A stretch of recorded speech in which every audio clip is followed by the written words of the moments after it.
Kamal about the topic that I will speak about.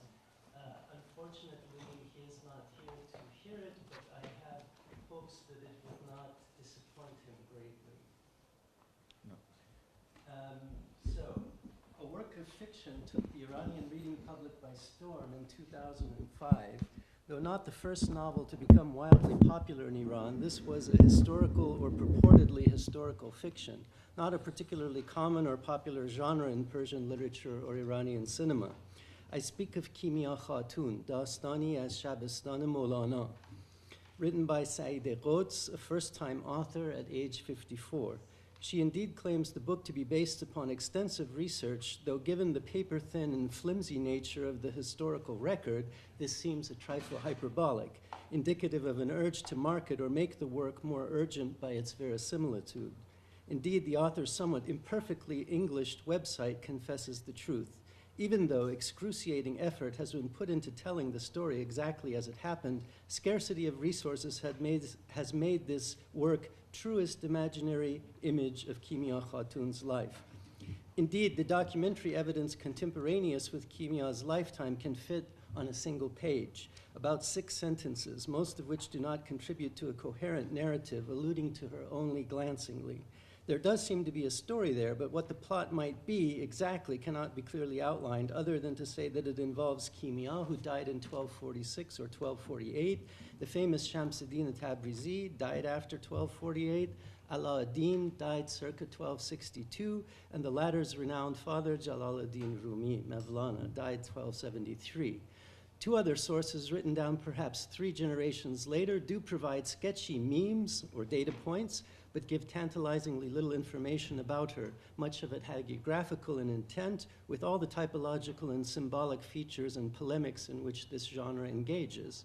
Kimia in the sources of the 13th to 14th centuries is mentioned only in passing as an incidental, one-dimensional character of interest only because she figures in some anecdotal stories about the disappearance of Shams Tabrizi from Rumi's life and plays a quasi-explanatory role in the mythology surrounding it.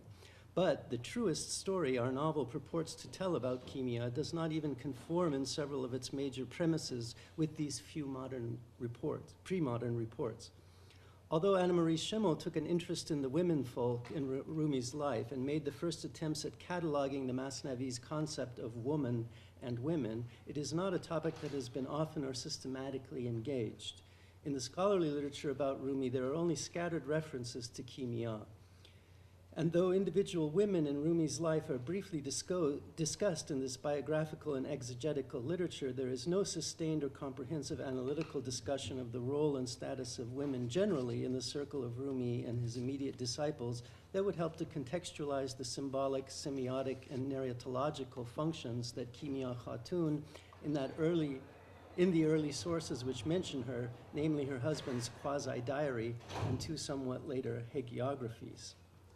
The few works that devote attention to describing the women of Rumi's household do so mostly without analysis. There is a non-scholarly work written by a female devotee of the Mevlevi circle in California that lists the names and a biodatum or 2 of the women in the Proto-Mevlevi circle. A 2006 monograph in Persian by an Iranian scholar, Woman as Revealed in the Works of Molavi Rumi, focuses rather on pertinent passages in the poems of Rumi and the hagiographical literature that illustrate his literary orientation toward woman or women. One 2008 paper in English appearing in an academic journal tries to remedy this situation somewhat, but in summarizing what is known about the women in Rumi's family, it becomes indiscriminately mired in the pre-critical views of the hagiographical tradition. There is also one study of the body tales of the Masnavi through a Lacanian lens that attempts to establish a theoretical hermeneutics of eroticism and sexual symbols, which also touches glancingly on the notion of women as conceptual category and or historical women in Rumi's life, but not in a particularly clarifying manner. Hence, a space existed and a need was felt for an imaginative casting or recasting of the relationships between Rumi, Shams, and women in their circle through a fictional feminine gaze. This is the historical perspective Saeed Quds tries to imagine in Kimia Khatun, through a socially embedded group in Rumi's circle who are not argumentatively looking on things with a feminist gaze, but are looking with a woman's view through a story that is at least 90% fictional. The book seems to have been something of a lark or a thought experiment for its author, who has published no other book before or since. However, the novel rapidly sold out, and as of 2009, 1388, had gone through at least 18 reprintings, selling at least 60,000 copies, which makes it one of the better-selling novels in Iranian publishing history. Kimya Khatun was also translated to Turkish by Veysel Basçı as Mevlana Celaleddin Rumi'nin Hareminden Kimya Khatun in 2007, and more recently into English as Rumi's Daughter in 2011. It had been earlier turned into an unpublished screenplay, working title Rumi's Kimya, by the founding figure of Iranian New Wave cinema, Daryush Mehrdjoui, with Mehrdjoui angling for Golshifteh Farahani in the role of Kimya, though the project funding remains as yet unsecured. Surveys taken in the US, Canada, and Britain suggest that men account for only about 1 in 5 readers of fiction. I have yet to read any serious study of the gender demographics of Iranian fiction reading, but women do read fiction, perhaps in greater proportions than men in Iran, and several women novelists stand out among the acknowledged bestsellers of Iranian publishing history. Simin Danishvar's Savushun in 1969, Fataneh Haj Seyed Javadi's Bamdad Khomar, 1998, Zoya Pirzad's Cheragha Ra Man Khamush Mikonam in 2002, and now Saideh Quds's Daughter of Rumi, 2005. And while I have no statistical evidence about the specifics of the readership that has made the fictional tale of Kimya Khatun or other novels about a woman protagonist, my hunch from anecdotal observation in social fora such as Goodreads.com is that women may form a majority of the readership, and that this reading is often socialized in the form of women's book clubs or reading circles. But regardless of the precise gender demographics of reading in Iran, Kimya Khatun reverses the male-gendered gaze, the dominant vantage point from which the Sufi tradition generally and the circle of Rumi's teachers specifically view the world, religion, and the spiritual path. As such, Quds's fictional character Kimya Khatun returns a regendered gaze that looks back from a vantage point of critique, viewing with implicit accusation an Iranian, perhaps an Anatolian, and a Sufi patriarchy that is complicit in thwarting the realization of the fictional Kimya's desires, and beyond that in creating systemic inequality for women. It recalls, perhaps to an extent, Virginia Woolf's thought experiment about Judith, Shakespeare's hypothetical sister, in which, however, the creative outlets for the fictional Kimya would be not time and a room in which to write, but love and self-determination over her own affections. The novel gently calls into question the behavior of an icon, perhaps the icon of Persian spirituality, Jalaluddin Rumi, often received and represented as exponent of an expansive and ecumenical Iranian form of Islamic mysticism and personal relation to the divine, in opposition to a more narrow, doctrinal, and restrictive set of clerical concerns identified with the theological state. The basic plot of Kimya Khatun, the novel, concerns a younger girl in the extended family of Rumi, purportedly his stepdaughter, through his second wife, Kera Khatun. The novel is divided into 2 parts. The first, wholly imagined, in which the protagonist is not greatly discontented. Kimya somewhat fancies Rumi's older son, Alauddin, from his first marriage to Gohar Khatun, and he seems to return her affection. After the arrival of Shams in Konya, Shams hankers for Kimya, and Rumi's devotion to Shams leads him to capitulate to Shams's concupiscent interest in Kimya and marries her off to him, though he is old enough to be her father. It is thus a Layli and Majnun-like tale of patriarchal oppression, a classic pre-modern love triangle in which the older man gets his way over the woman he desires and over the younger man who desires her. In this iteration of the triangle, the younger man, Alauddin, is constitutionally unable to challenge his older rival, Shams-ad-Din, but nevertheless succeeds in rousing his jealousy, which Shams then takes out on Kimya, losing all affection for her and turning her resigned and cultivated contentment to disappointment and eventually death. The historical evidence for Kimya's life is so slight as to tempt us to consider her as a symbolic foil, a character with a Hawthorne-esque and conveniently allegorical name, Lady Alchemy. Saïda Rhodes suggests her version of events is based on research she did in the shrine or tomb in Multan, Pakistan, dedicated to Shamsuddin Tabrizi, a shrine that has no historical association, known historical association with Shams, and where Shams is most unlikely to be buried, since he has other burial sites in Konya, Khouy, and in Tabriz. The jealousy and anger of Shams toward Kimia, though not the physical beating of her, can find interpretive support depending on how one construes the sketchy allusions in the 6 scattered and largely indecipherable mentions of Kimia that Shamsuddin himself makes, occurring in the Gosast-e Pareha sections of the Movahed edition of Shams's Maghalat, and in 3 small anecdotes in 2 14th century hagiographical sources, namely Shamsuddin Aflaki's Manaqib al-Arifin, the Acts of the Gnostics, a record of oral lore circulating in Konya between 40 to 80 years after Rumi's death, and collected without comment about the reported anecdote's authenticity. There is also Sepah Salar's Risaleh, or treatise about the early Mevlevis, dating to between 720, 1320, but in any case before 739, 1338, although the later sections may have been completed by a second hand and extend into the 1350s. Sepah Salar, who claims to have served as a disciple of Rumi's circle for 40 years, is generally more discriminating in his reportage than Aflaki, though both pertain to the Maqamat or Manaqib genre and purport to present not so much the earthly history as the spiritual feats, the symbolic intervention in the phenomenal world of saints connected to the invisible world. I've described the problematics in reading these sources for historical detail elsewhere in my Rumi Past and Present, East and West.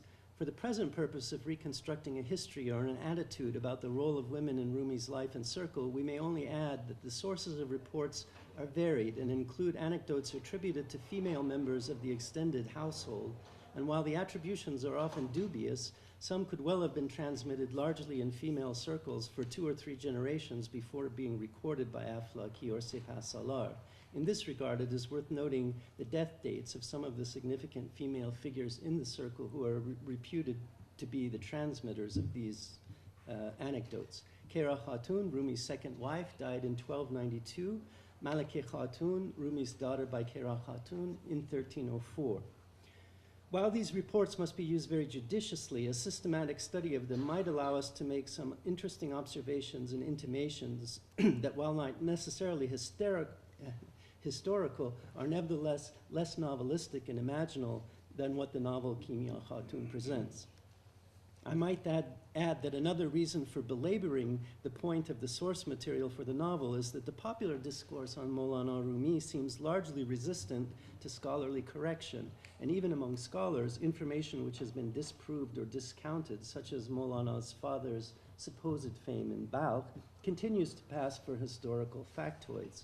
This is unfortunately true of the one previous article in a Western language which attempts to describe some of the women of Rumi's household, credulously and inexplicably using the fictional account of Saïda Rhodes as evidence for the life of Kimia and Shams. Aflaki relates an anecdote attributed to the authority of Rumi's son, Sultan Balad, who was about 20 years of age when Shams left Konya for good. Though the anecdote is attributed to Sultan Balad, it's not necessarily by him. Sultan Balad makes no mention of it in his own verse history of Shams and his father's circle, the Balad Name or Ibtida Name, written in 1291. This ought to raise a red flag about the attribution, an isnad which may have been provided by Aflaki or remembered by the individuals reporting it to him to invest the story with greater authority, though said authority did not choose to narrate this in his own voice in his book-length presentation of the events of Shams and Maulana. A hermeneutic of suspicion is thus appropriate on this ground alone. The anecdote is likely to have come into existence sometime after 1291 when Sultan Balad wrote, possibly after his death, and thus may have nothing to do with him at all. The anecdote itself, as recorded by Aflaki, indicates only that Shamsuddin Tabrizi, quote, had a wife named Kimia, unquote, who left for the gardens of Maram, a locale outside of Konya, one day when she grew angry with him. Maulana Rumi instructed the women of his madraseh, which functioned more like a khanaqah, to go find Kimia and coax her to return to her husband's side because Shams was greatly attached to her. Rumi thereupon enters the enclosure or pavilion, khargah, where Shams is quartered, and sees, lo and behold, Kimia is with him, wearing the same clothes she had on before disappearing, though the women dispatched to fetch her have not yet set off for Maram, a minor miracle.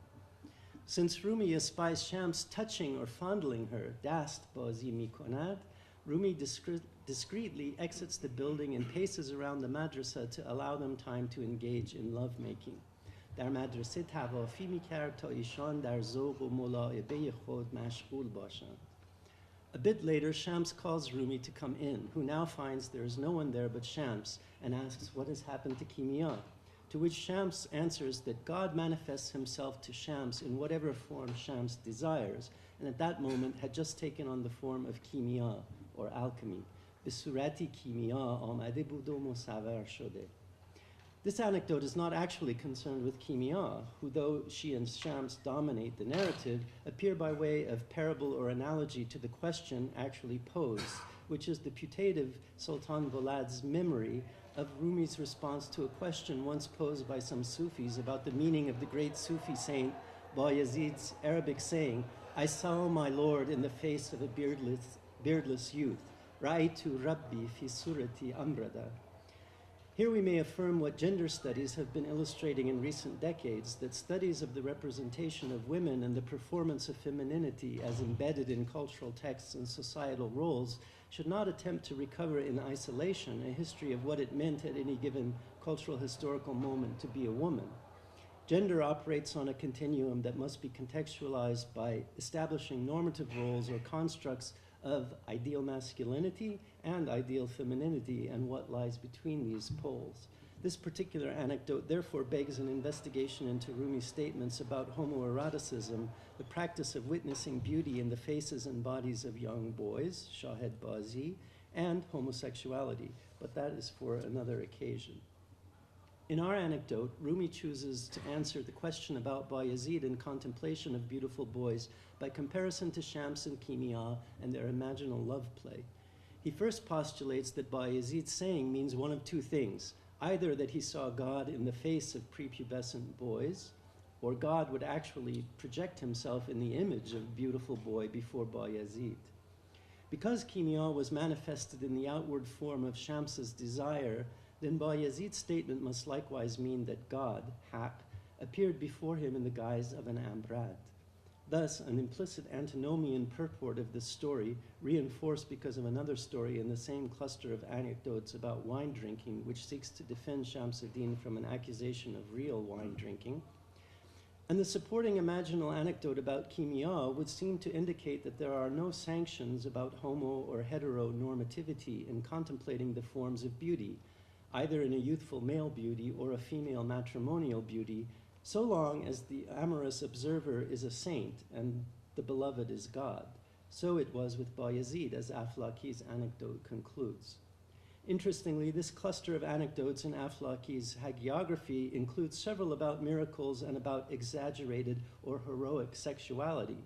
2 stories later, Shams is reputedly relating again from Sultan Valad's authority about the qualities of virtuous and chaste women, sifat zanan nik va ifat ishan. He asserted in a description that seems more suggestive of a Shiva lingam than a scenario we would visualize in an Islamic context, that though a pious woman's place were higher than the throne of God, Arsh, if her gaze were by hazard to alight on the lower world, and she saw there an erect phallus on the surface of the earth, she would cast herself readily down upon the phallus, because in their creed there is nothing higher than that, as on ke dar mazhab ishan balatar as an chizi nist. Shams goes on, according to this phallocentric report, to mention the story of Sheikh Ali Hariri of Damascus, a Sufi of spiritual rank, Sahib Qadam, whose gaze had miraculous effect on people when he performed sama. The son of a caliph came to watch him and became his disciple, which angered the caliph enough to kill the sheikh. But the gaze of the sheikh on the caliph converted him as well, leading to the caliph's wife wanting to visit him additionally. She laid her head on the sheikh's feet and tried to reach up to kiss his hand, but he instead put his penis in her hand, explaining that my hand is not the object of your devotion, but this is, whereupon he began to perform sama, which only increased the caliph's devotion to him. My apologies, tales of the dervishes indeed. It's Aflaki, I didn't make it up. The strange story immediately precedes the only other brief anecdote in Manaqib al-Arafin that mentions kimia, which is conveyed by Aflaki with no attribution, simply the anonymous isnad. It is related. This second anecdote describes kimia as lawfully wedded to Shams and as a beautiful and chaste woman. Man kuheye Mawlana Shams, kimia khatun, zani bud, jamile va afife. Sorry. One day, without Shams's permission, she was taken along in the company of other women for recreation to see Sultan Valad's grandmother in her garden. When Shams returns home and asks for her, he waxes wroth, letting out a furious shout. Arriving at home later, Kimia felt a debilitating pain in her neck, which left her screaming for 3 days until she gave up the ghost.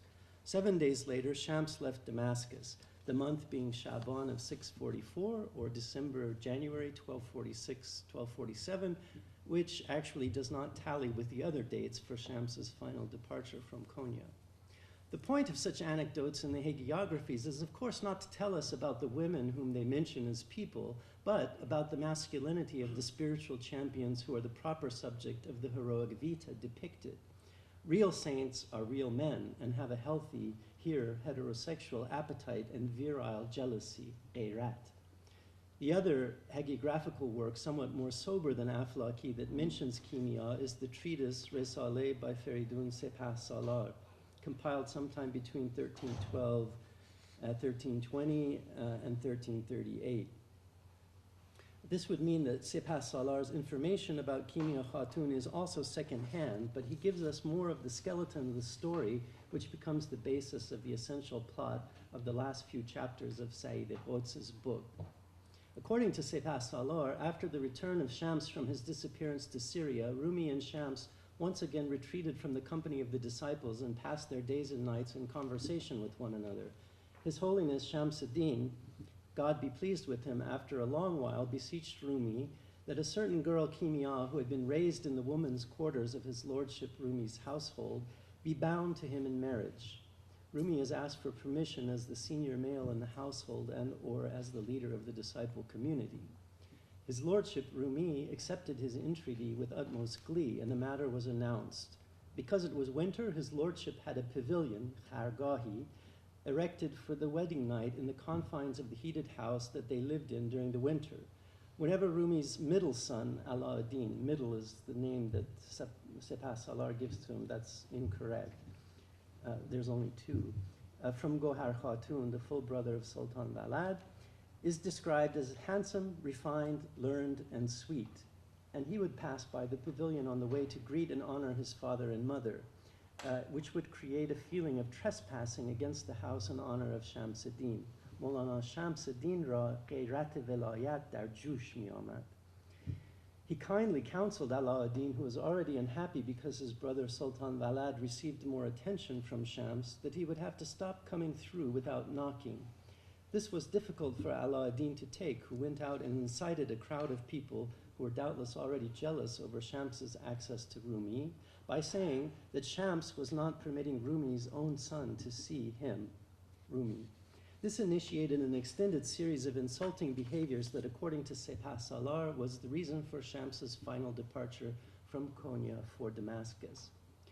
Here we find no story of the Garden of Maram or the death of Kimia, and only the discreet, in-between-the-lines intimation of a love triangle. Rather, it is the desire to visit his father that motivates Alauddin to pass by the quarters where Shams and Kimia live within the larger compound. And the dating Aflaki provides for Shams's disappearance from Konya is off by a year with Aflaki's other accounts for his final departure or murder, according to highly implausible accounts, in early winter 1247-48. Nevertheless, a modern biographer, Abdul Baki Gülpınarlı, offers that this discrepancy in date can be explained away by a copyist's error and speculates that Ala ad-Din may have blamed Shams for the death of Kimia, which we will recall happened telepathically or figuratively in the second anecdote transmitted by Aflaki, whom Ala ad-Din may have secretly loved and wished to marry himself. This is not, however, entirely ungrounded. It is based upon a statement that Shams himself makes in the Maqalat, reflecting his anger over Ala ad-Din's visiting with his wife without Shams's permission, and therefore driving him away. Losing Kimia, surmises Gulpanarla, led to Ala ad-Din's break with his father. Rumi's letters, the Maktubat, do show that there was some familial tension and estrangement with Ala ad-Din, though we do not know the precise date of when this estrangement occurred. In these letters, Rumi invites Ala ad-Din to return to the family home. He is sleeping and therefore dwelling not at home, as Khane Birun Mikhosbad, and is ignoring the feelings of the women folk. Deldariya on Zaifan Nemikonad. Rumi clearly misses him and suggests that his son has been caught up in ephemeral worldly desire and wishes him to return to the family fold. He seems to be living in a garden. I've belabored this point to highlight how opaque the historical record is, how tendentious the terrain is, and how susceptible the fragmentary accounts are to construal according to our presentist concerns. What I would like to propose are a few factual pegs upon which to drape our interpretations, a few methodological considerations, and some tentative suggestions that I think hold out some hope for reaching an at least informed opinion on the question of the dynamics of gender relations in the Proto-Mevlevi community during Rumi's lifetime. There is, of course, more work to be done in recovering the possible information about other specific women in the early Mevlevi circle and about Rumi's social, theological, and emotional orientation toward woman with a capital W, and it ought to be done in a discerning way. The primary sources that give us direct access to Rumi's beliefs and attitudes are, of course, his poetry and the surviving prose sources, personal letters collected as maktubat, his sermons, thought to derive from the period before his encounter with Shams, Majalis Sab'eh, and his discourses, Fihi Mafi, mostly records of lectures or meetings he had with his disciples or important visitors which were recorded by his disciples.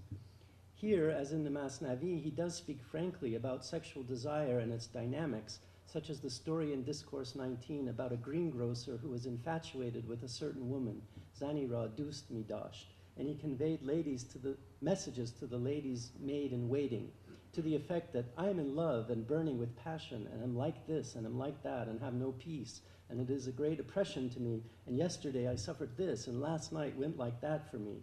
The grocer went on and on with these stories. The maid in waiting went before her ladyship and said, the grocer sends his greetings and says he wants to do you like this and like that. So coldly as that, asks the lady. The maid in waiting explained, he went on at length, but the gist of it was this. The gist is the point. The rest of it is just a waste of time.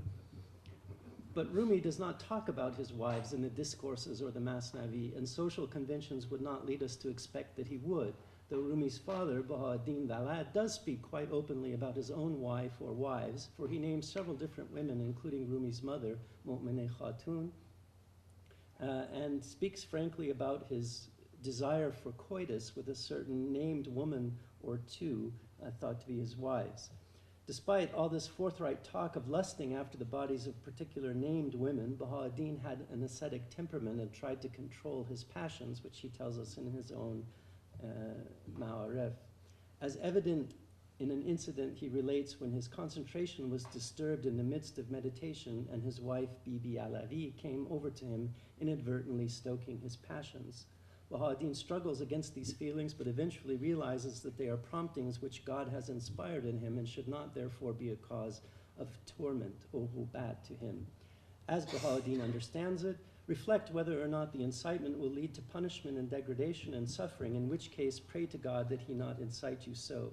And if it is the cause of grandeur and fortune, praise God so that he may always keep you in that state. Of course, the genre of writing here is that of a spiritual diary, a ruznameh, or journal that helps one following a spiritual quest to watch over his motivations, muraqabah. It was not likely intended for publication or for a wider audience, which is perhaps why such intimate and personal details, by which I mean primarily the names of his wives and not necessarily the fact of his feelings of lust, appear. We also know that Rumi was privy to his father's journal and used it as material for his poetry in later life, so he certainly was familiar with these written intimations, even if they never spoke candidly about it, father to son. Clearly, however, the father adhered to the social norms of Islamic Persia about decorum and female modesty. He speaks of his astonishment at the behavior of Khotani's women at a circumcision ceremony he attended, who appeared in public with no head cover, held hands with the men in public, drank wine, danced, and even bared their breasts. If Rumi never mentions his own wife, Shamsuddin does, taking Rumi's willingness to have his wife behave as if Shams were an extended family member as a sign of Rumi's great trust in Shams. Shams says in his Maqalat, a record of his conversations and lectures, of Rumi's Kera Khatun, "Do you not consider my entrance into this household? He even permitted his own wife in my company. Though he was jealous even of the angel Gabriel looking upon her, she would sit before me just as a son sits at his father's foot until you give him a bit of bread."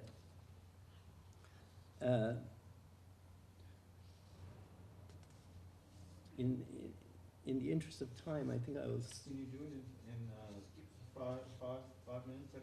I can, yes. So Rumi doesn't overtly mention his wives. There is mention, however, of Fatima Khatun, the wife of his son, Sultan Valad, and the daughter of Salahuddin Zarkub, and her sister Hediye, both of whom were reputedly disciples of Rumi and would sit in his classes, which, by the way, indicates that there were women present, which we know from other accounts in the hagiography. There is also a famous poem or two for the wedding of Fatima Khatun and Salahuddin's daughter and Sultan Valad. But I won't read that in the interest of time, and we'll come to a conclusion. There is a long story, actually, in the beginning of the Ilahi-Nameh of Attar about lust. The first son in the story is concerned with worldly lust. He wants to acquire the daughter of the king of the fairies, Shah-e-Paryan, for his wife. And he's rebuked by his father, the caliph, as being shahbat parast, or lustful. And it transpires that the following story to that is the longest story that Attar tells in any of his Masnavis, and it's about the sanctity and chastity of a woman. This is Marhume, a famous story, transformative of male sinfulness by her actions. Parallel to a story told by Attar in his Ilahi-Nameh, which I just explained to you, in condemnation of a young son's lustiness, Rumi in the Masnavi describes male sexual desire, al-hawa, because he describes it in Arabic, as a constitutional weakness, which he names in Arabic the menstruation of men. Ey rafiqan, zin maqil o zan maqal, ittaqu innal hawa haydul rijal. The Masnavi of Rumi does not give us major tales in which women act on their own in roles not socially defined by a male counterpart. His heroines enjoy considerable agency, but remain bounded in the stories by a socially gendered role, slave girl, lover, wife, mother, etc., and not heroine tout court. As such, it lacks a feminine gaze, except where it is a complement or a balancing response to a male gaze. The major exception to this in the lyrical as well as the narrative of Rumi is Mary, the Madonna.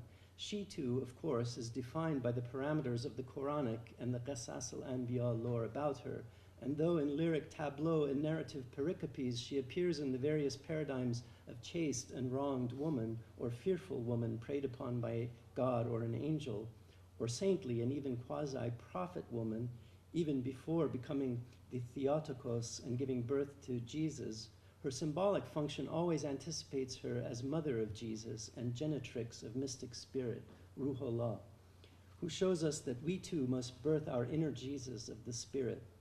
Here then, we, the reader, are asked to engender ourselves with the feminine gaze, a maternal gaze vis-a-vis our own spirit, and as this is essentially what the Masnavi and the Ghazaliyat urge us to achieve, it may be said to be the moment and the vision that we have been waiting for. Thank you very much.